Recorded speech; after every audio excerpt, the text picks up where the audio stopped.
Hello friends, welcome to Raj English classes. चलिए आज हम चलते हैं फिल इन द ब्लैंक्स का फिर question. Fill in the blanks इससे पहले कुछ क्वेश्चन हो चुका था, उसके अगला क्वेश्चन हम लोग देखते हैं। देखिएगा, इससे पहले हम 35 क्वेश्चन तक कर चुके हैं। अब 36 नंबर क्वेश्चन देखते हैं। देखिए यहाँ पर कह रहा है there were two small rooms in the beach house that serve as a kitchen. अब ध्यान दीजिएगा, जब बात एक की होगी ना तो पॉजिटिव डिग्री का प्रयोग करते हैं, और जब बात दो की हो तो कंपैरेटिव डिग्री का प्रयोग करते हैं, और जब दो से अधिक की हो तो सुपरलेटिव डिग्री का प्रयोग करते हैं। जब बात एक की होगी तो पॉजिटिव डिग्री का प्रयोग करते हैं, जब बात दो की होगी तो कंपैरेटिव डिग्री का प्रयोग करते हैं, और जब बात दो से अधिक की होगी तो सुपरलेटिव डिग्री का प्रयोग करते हैं। यहाँ पर देखिए दो की बात है तो सुपरलेटिव डिग्री होगा, ये दोनों करेंगे। अब स्मॉलर ऑफ विच नहीं, स्मॉलर ऑफ देम होगा। जब मैं यहाँ बोल रहा है दोनों में से जो छोटा है उसको किचन के रूप में हम यूज करेंगे। यहाँ पर होगा option number C, the smaller of them. चलिए नेक्स्ट क्वेश्चन देखते हैं। देखिए यहाँ पर है Madhu has not been able to recall here. देखिए एक रूल याद कर लीजिए, अगर ज्यादा दिक्कत होगा तो एक स्ट्रक्चर ध्यान में रखिएगा। सब WH वर्ड वाला जितना भी ज्यादातर क्वेश्चन होगा बन जाएगा। WH वर्ड आपको तो पहचान में आता ही होगा। कोई भी WH वर्ड आया उसके बाद सेंटेंस के लास्ट में देख लीजिएगा। WH वर्ड आएगा तो सेंटेंस के कहां देखना है? लास्ट में। क्वेश्चन मार्क है कि फुल स्टॉप।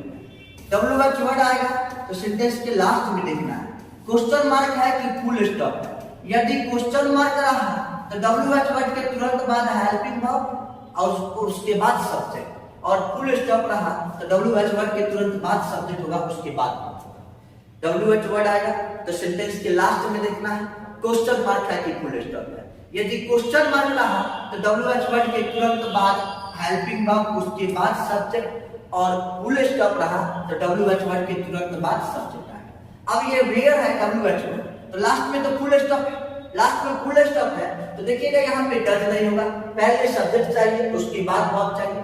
डिड नहीं होगा, पहले सब्जेक्ट चाहिए उसके बाद वर्ब चाहिए। लिव्ड नहीं होगा, पहले सब्जेक्ट उसके बाद वर्ब। तीन ऑप्शन तो छट ही गया, ऑप्शन नंबर 3 आंसर हो जाएगा। अब देखिए next question, you dash me if you think I am going to solve my instruction. देखिए कोई कार्य को करना अति आवश्यक होना तो उसे दर्शाने के लिए सारे सब्जेक्ट के साथ मस्ट का प्रयोग करते हैं। यदि कोई कार्य को करना अति आवश्यक है तो उसे दर्शाने के लिए सारे सब्जेक्ट के साथ मस्ट का प्रयोग करते हैं। यहां पर होगा you must be made, you must be made. Next question देखते हैं, if I hadn't come along at that moment right that the one air state instead of the real. अब देखिए एक स्ट्रक्चर ध्यान में रखिएगा, क्वेश्चन तो बनेगा हमारे। स्ट्रक्चर देखिएगा, सब्जेक्ट हो, इफ हो, सब्जेक्ट हो, हैड हो, V3 हो और ऑब्जेक्ट। इसके बाद वाला सेंटेंस जो आएगा सब्जेक्ट आएगा, वुड आएगा या कुड आएगा, उसके बाद हैव, उसके बाद V3, उसके बाद ऑब्जेक्ट। या फिर इसको हम इस तरीका से भी लिख सकते हैं, have plus subject plus V3 plus object plus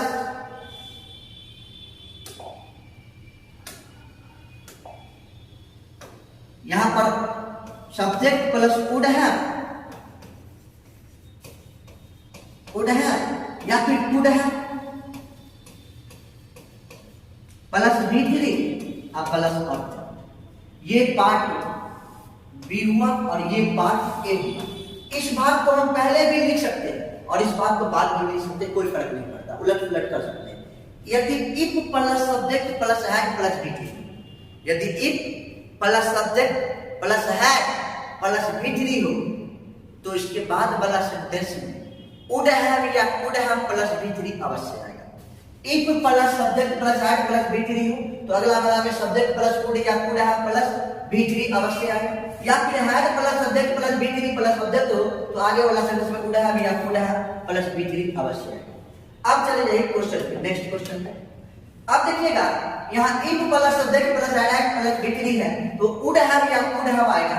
तो यहाँ पर माइट भी दिया गया है, ये आंसर नहीं होगा। मे तो होगा ही नहीं, कोई सेंटेंस पास्ट में है, कैन भी नहीं होगा। यहाँ कुड या कुड हैव बीन होगा, ऑप्शन नंबर डी। नेक्स्ट अगला क्वेश्चन देखिएगा, wheat is not native to India.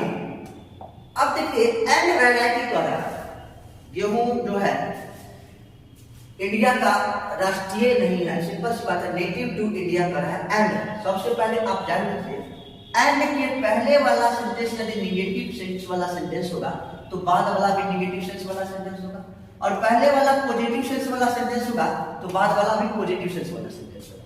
तो एंड के पहले निगेटिव, तो ये आंसर नहीं होगा। ये आंसर इसलिए नहीं होगा क्योंकि नाइदर है और इजंट दिया गया, मतलब डबल निगेटिव दिया गया, तो एक साथ डबल निगेटिव का प्रयोग नहीं होता, इसलिए ये आंसर नहीं होगा। अब देखिए इजंट आइदर का रहा, इज नाइदर का रहा। अगर यहाँ पर इज हटा के यहाँ पर इज देता और ये वैरायटी को लास्ट में देता वैरायटी, आंसर ये हो सकता है, लेकिन ये भी आंसर नहीं होगा क्योंकि इस टाइप से नहीं दिया गया। इजंट आएगा होगा, option number A. Next, it will rain soon कर रहा है, सिंपल सी बात है। देखिए ये क्वेश्चन टैग का क्वेश्चन है, और क्वेश्चन टैग के क्वेश्चन में प्रथम अंश से ही सब्जेक्ट तथा भाव लिया जाता है। क्वेश्चन टैग के क्वेश्चन में ज्यादातर प्रथम अंश से ही सब्जेक्ट तथा भाव लिया जाएगा। यदि पहला अंश अफर्मेटिव होगा तो दूसरा अंश को निगेटिव करना पड़ेगा, और पहला अंश निगेटिव है तो दूसरा अंश को अफर्मेटिव करना होगा। देखिएगा इट विल, ये तो अफर्मेटिव है तो निगेटिव करना होगा, तो अब पहला अंश से सब्जेक्ट तथा भाव लिया जाएगा। विल है तो आगे वांट इट होगा, ऑप्शन नंबर ए होगा इसका आंसर। अगला, my book is the new one, और आगे यहाँ पर एक ऑप्शन दिया गया है योर। आपको देखिएगा योर के बाद हमेशा नाउन चाहिए, तो योर के बाद हमेशा नाउन चाहिए और योर के बाद हमेशा नाउन चाहिए। इसका मतलब तीन ऑप्शन तो पहले ही करेंगे, योर और योर्स। योर एक पोसेसिव एडजेक्टिव है जिसके बाद नाउन चाहिए, और योर्स एक पोसेसिव प्रोनाउन है जिसके बाद नाउन नहीं चाहिए। योर एक पोसेसिव एडजेक्टिव है जिसके बाद नाउन अवश्य आता है, योर्स एक पोसेसिव प्रोनाउन है जिसके बाद नाउन नहीं आता है। अब ये तीनों के बाद नाउन चाहिए, तो ये ए आंसर नहीं होगा, बी नहीं होगा और डी नंबर आंसर नहीं। ऑप्शन एक बचा सी, ऑप्शन नंबर सी। नेक्स्ट, फिर आ गया क्वेश्चन टैग का क्वेश्चन, दे नीडंट वरी कर रहा है। अब देखिए हम अभी बताए हैं क्वेश्चन टैग के ही प्रथम अंश से साधारण तौर पर क्वेश्चन टैग के प्रथम अंश से ही सब्जेक्ट तथा भाव लिया जाता है। यहाँ दे है तो इधर भी तो दे होगा, तो यहाँ एक दिया गया, यहाँ एक दिया गया, यहाँ एक दिया गया, सिंपल सी बात है, आंसर हो जाएगा ऑप्शन नंबर डी। अपने आप ऑप्शन कट गया।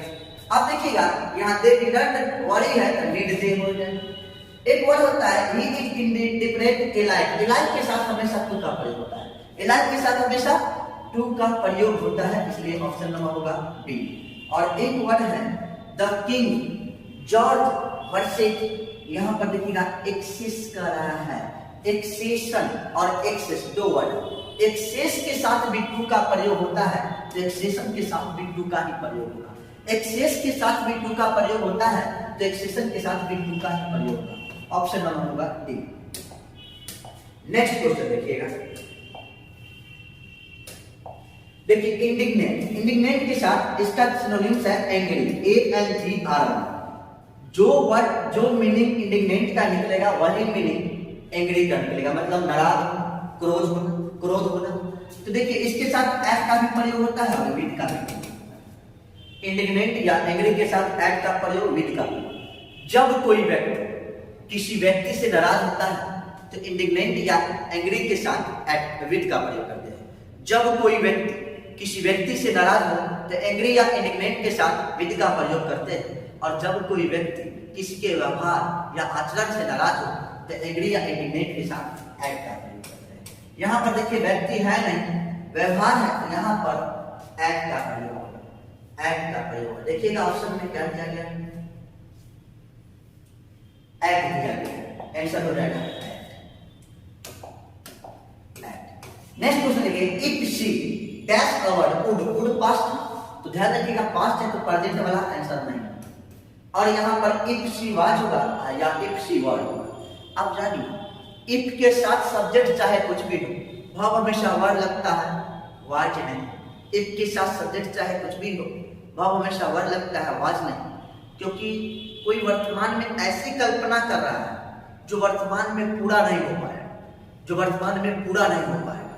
तो if I were a prime minister, अगर हम बोलते हैं if I were a prime minister तो सही है, लेकिन अगर हम बोलते if I was a prime minister, if I was a prime minister तो गलत हो जाता। काश मैं प्रधानमंत्री होता, if I were a prime minister, option number होगा C. If she were a bird, काश वो चिड़िया होती तो वो आकाश में उड़ती, ऑप्शन नंबर होगा सी। नेक्स्ट देखिएगा, यदि कोई सेंटेंस किसी व्यक्ति या वस्तु में समानांतर रूप से गुण या दोष बढ़ रहा हो तो दो बार कंपैरेटिव डिग्री आए और दोनों के पहले दौर में। देखिए इस क्वेश्चन में अगर लिखते हैं एग्जाम्पल में लिखते हैं मोर they earn, more they spend. अगर हम लिखें तो ये सेंटेंस गलत है, क्योंकि किसी व्यक्ति या वस्तु में समानांतर रूप से गुण या दोष बढ़ रहा तो दो बार कंपैरेटिव डिग्री आएगा और दोनों के पहले द लगेगा, तो होगा the more they earn, the more they spend, ये सही। अगर इससे ना समझ में आए तो एक गांव भर के देहाती भाषा में सीख लीजिएगा। कोई भी सेंटेंस कंपैरेटिव डिग्री से शुरू, कोई भी सेंटेंस कंपैरेटिव डिग्री से शुरू हो तो दो बार कंपैरेटिव डिग्री आएगा और दोनों के पहले द लगेगा। अब आइए क्वेश्चन पे, यहाँ पर देखिए सेंटेंस क्या चीज से शुरू हुआ भाई, कंपैरेटिव डिग्री से, तो दो बार कंपैरेटिव डिग्री और दोनों के पहले द। यहाँ द ग्रेटर है, यहाँ पे द हायर है, सिंपल। अगला, since Elizabeth were Browning's father never approved of, देखिए ऑफ वैसे प्रीपोजिशन के बाद ऑब्जेक्टिव के साथ, प्रीपोजिशन के बाद क्या आता है ऑब्जेक्टिव केस, लेकिन अंग्रेजी का कोई भी रूल फिक्स नहीं होता है, अवस्था के अनुसार परिवर्तन होता है। अवस्था के अनुसार क्या होता है, परिवर्तित होता है, परिवर्तन होता है। तो ऑफ आया है, ऑफ के बाद पोसेसिव केस का प्रोनाउन हो सकता है। ऑफ के बाद क्या चीज का प्रोनाउन, पोसेसिव केस का। पहले हम बोले प्रीपोजिशन के बाद ऑब्जेक्टिव केस, नहीं तो अगर अवस्था के अनुसार परिवर्तन भी होता है तो सब्जेक्टिव केस का प्रोनाउन कभी नहीं होगा। इसका मतलब सी का प्रयोग नहीं होगा, तो सी और डी नंबर ऑप्शन वैसे ही कट गया। और हर बच्चा और हर बच्चा मतलब पोसेसिव केस बच्चा। तो देखिए एक रूल होता है पोसेसिव केस अब प्लस भी, पोसेसिव केस प्लस भी, मतलब पोसेसिव केस के बाद यदि वर्ब आता है तो वह भी फॉर्म में रहता है, मतलब वर्ब में आईएनजी लगा रहता है। पोसेसिव केस के बाद अगर वर्ब आएगा तो कौन फॉर्म में रहेगा, भी फॉर्म में रहेगा, इसलिए ये नंबर में से कट गया, ऑप्शन नंबर होगा B, her married, option number B. चलिए नेक्स्ट क्वेश्चन देखते हैं। अभी देखिए इस क्वेश्चन को पढ़ेंगे। Canada does not require that US citizens obtain passports to enter the country, and करा, एंड के दोनों तरफ समान होना चाहिए। एंड के पहले नेगेटिव सेंस वाला सेंटेंस है तो इधर भी नेगेटिव होगा। तो अब देखिएगा यहाँ पर मैक्सिको डज आई नाइदर करा है, अगर ये नाइदर का प्रयोग या ये मैक्सिको का प्रयोग यहाँ पे देता ना तो ऐसा हो सकता था। अगर हम इस तरीका से लिखते, इस वर्ड को हटा देते और यहाँ पे रख देते, इस वर्ड को हटा के यहाँ पे लिख देते मैक्सिको, तो आंसर हो सकता था, लेकिन आंसर तब पर भी नहीं होगा। यहाँ पर नाइदर डज मैक्सिको लिखते तो आंसर हो सकता था। अगर मैक्सिको डजंट आयरन करे हैं तो इसका मतलब सब्जेक्ट है, डू या डज आएगा और नॉट आएगा, उसके बाद नाइदर दे सकते हैं, आइदर दे सकते हैं, आइदर दे सकते हैं। तो यहाँ पर डू या डज है, नॉट है, आइदर है, तो इसका मतलब ये आंसर हो सकता है। अब ये आंसर क्यों नहीं होगा, इसी डज को उठा के यहाँ पे रख दीजिए ना डज, तो आंसर हो जाएगा। लेकिन यहाँ पर नाइदर डज मैक्सिको होता तो गलत सही हो जाएगा, लेकिन यहाँ पर तो नाइदर मैक्सिको डज दिया गया। अब इस वर्ड को क्या होगा, तो आइदर का प्रयोग ये सब्जेक्ट के बाद होना चाहिए, ये सब्जेक्ट के पहले दिया गया, इसलिए ये ऑप्शन भी नहीं होगा, आंसर हो जाएगा बी। आंसर क्या होगा, बी। इस टाइप का क्वेश्चन बार बार पूछा जाता है, इसको ध्यान में रखिएगा। तब तक के लिए धन्यवाद और नेक्स्ट वीडियो देखने के लिए चैनल को सब्सक्राइब कीजिए और बेल आइकन को दबाएं। धन्यवाद।